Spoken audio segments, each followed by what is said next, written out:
androso amin'ny fahalmiaravantsika amin'ny anaran'i Jesosy Kristy tompo amin'izao sabotsy voalohany zany iaonantsika eto amin'ny sahan'ny mpiandry tsapana fifoazana ny tenin'Andriamanitra zay irahantsika mijery moa zany dia teny hoe tsara fandinihan-teny hoentintsika mandinika ny lasa sy mibanjina ny hoavy ary fianarana koa zay ao anatin'ny fifanana mpianatra zany fa dia mialohan'ny zavatra rehetra dia miarabantsika zay mbola tsy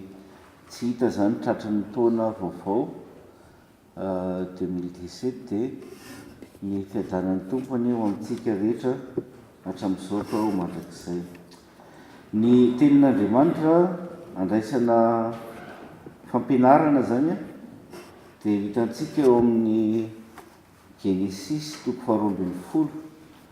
any ny antsoan'Andriamanitra any Abrahama. Haitsika tsy enjery ny teny Genesis 2:20 dia ny andininy voalohany ka hatramin'ny fahavalo any no vakiantsika aloha amin'ny anaran'i Jesosy. Aroy Jehovah tamin'ny Abrahama, mandehana mialahy amin'ny taninao sy ny havanao ary ny trano ny rainao hankany amin'ny tany izay asehoko anao, dia ahatonga anao firenena lehibe aho sady hitahy anao sy halehibe ny anaranao ary ho fitahiana tokoa ianao. Ary hitahy izay manisy soanao aho fa hanosona izay manosona anao, ary aminao no hitahiana ny firenena rehetra ambonin'ny tany. Dia nandeha Abrahama araka izay efa nolazain'i Jehovah taminy, ary Lota koa mba niaraka taminy, ary efa 570 taona Abrahama raha niala tao Harana izy. Ary Abrahama nitondra any Sarai vadiny sy Lota zanatra lainy mba mifananany izy rehetra izay efa nohariny sy ny olona izay efa azony tao Harana, dia miainga izy ireo hankany amin'ny tany Kanana ka tonga tany amin'ny tany Kanana izy. Ary Abrahama dia nitety ny tany hatrany Sikema dia tao ankazo terebitany More, ary ny Kananita no tompon-tany tany Kanana fahizay. Ary Jehovah niseho tamin'ny Abrahama ka nanao hoe, ny taranakao no omeko ity tany ity, ka dia nanorina alitara teo izy ho an'i Jehovah izay niseho taminy. Ary nifindra niala teo izy hankany amin'ny tendrombohitra atsinanan'ny Betela, ka nanorina ny lainy teo anilan'ilan'ny Betela tao andrefany sy Ai tao atsinanany, dia nanorina alitara teo koa ho an'i Jehovah izy, ka niantso ny anaran'i Jehovah. Amen. Ray masina manamasinana ny famarinana, teninao ny famarinana. Amen. Ny lesona tiako hisarihana ny saintsika zany amin'izao maraina izao dia ny antsoan'Andriamanitra any Abrahama. Fantatsika ny tantara fa amin'ny tantarana famonjena dia ity teny ity niantsoana hoe nanaovan'Andriamanitra fanikena tamin'ny Abrahama. Tsy nandeha ho aza zany fanikena zany, ary ho an'ny mpandinika aza dia magaga io fanekena ataon'Andriamanitra amin'ny Abrahama io satria zao rehefa misy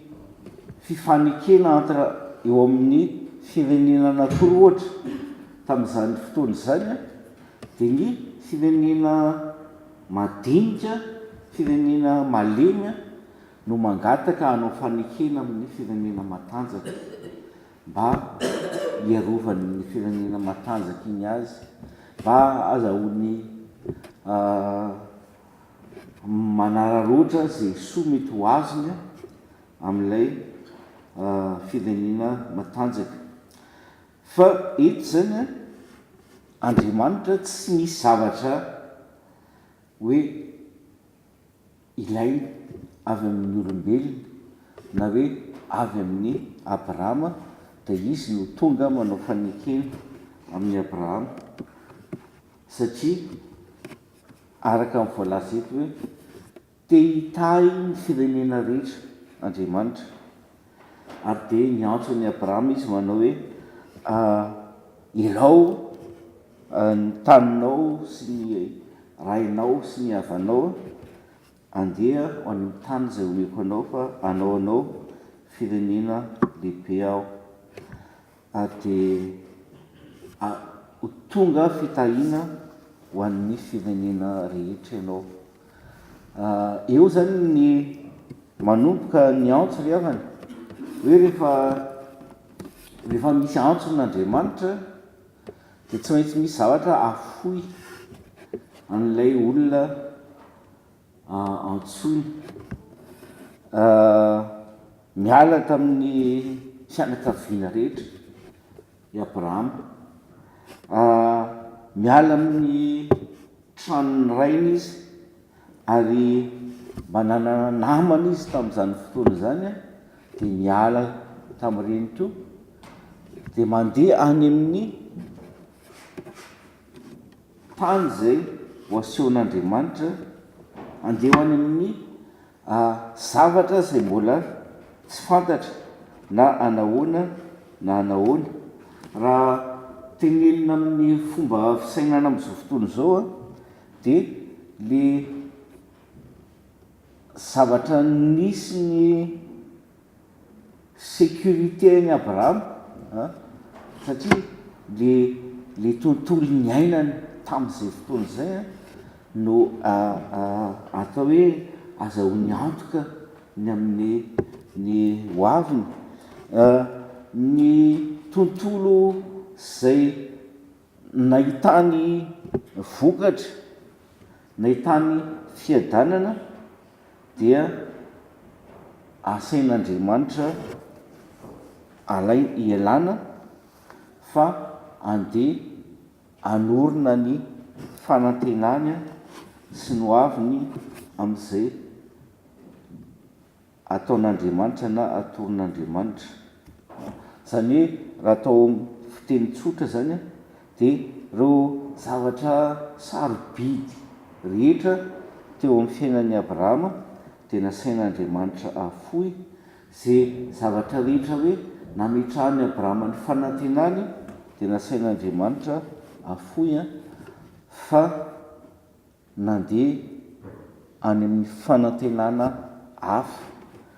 Abrahama ary ho an'ny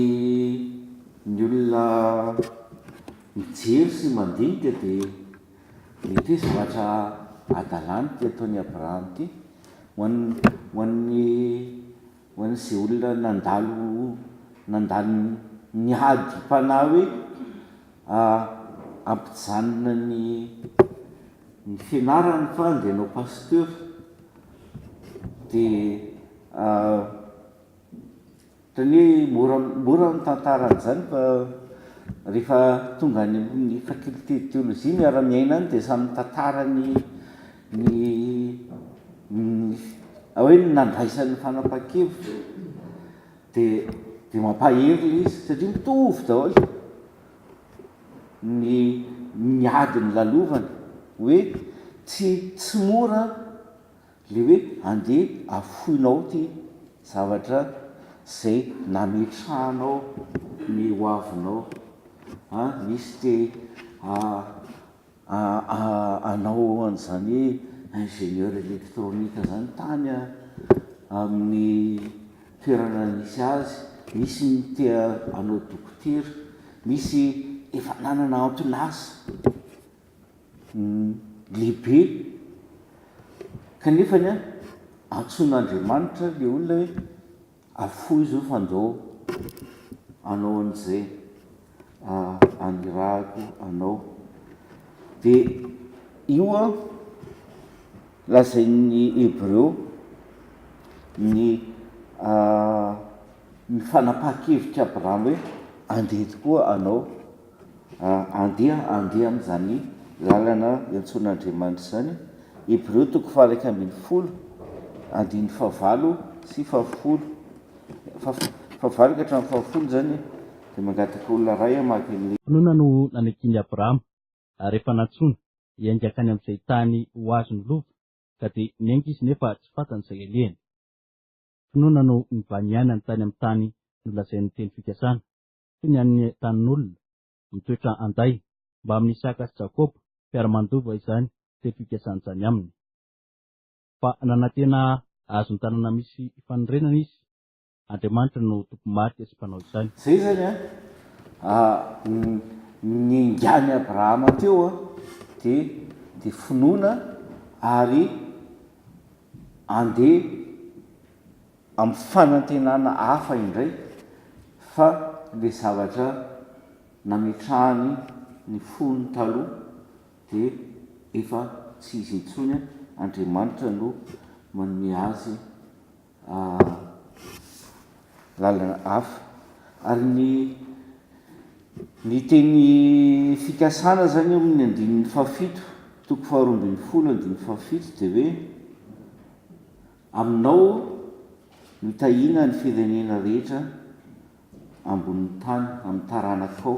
no tahina ny firenena rehetra ambonin'ny tany. Ary noho izany dia mila mananjanaka zany i Abrahama. Zay ny fampanantenana na hoe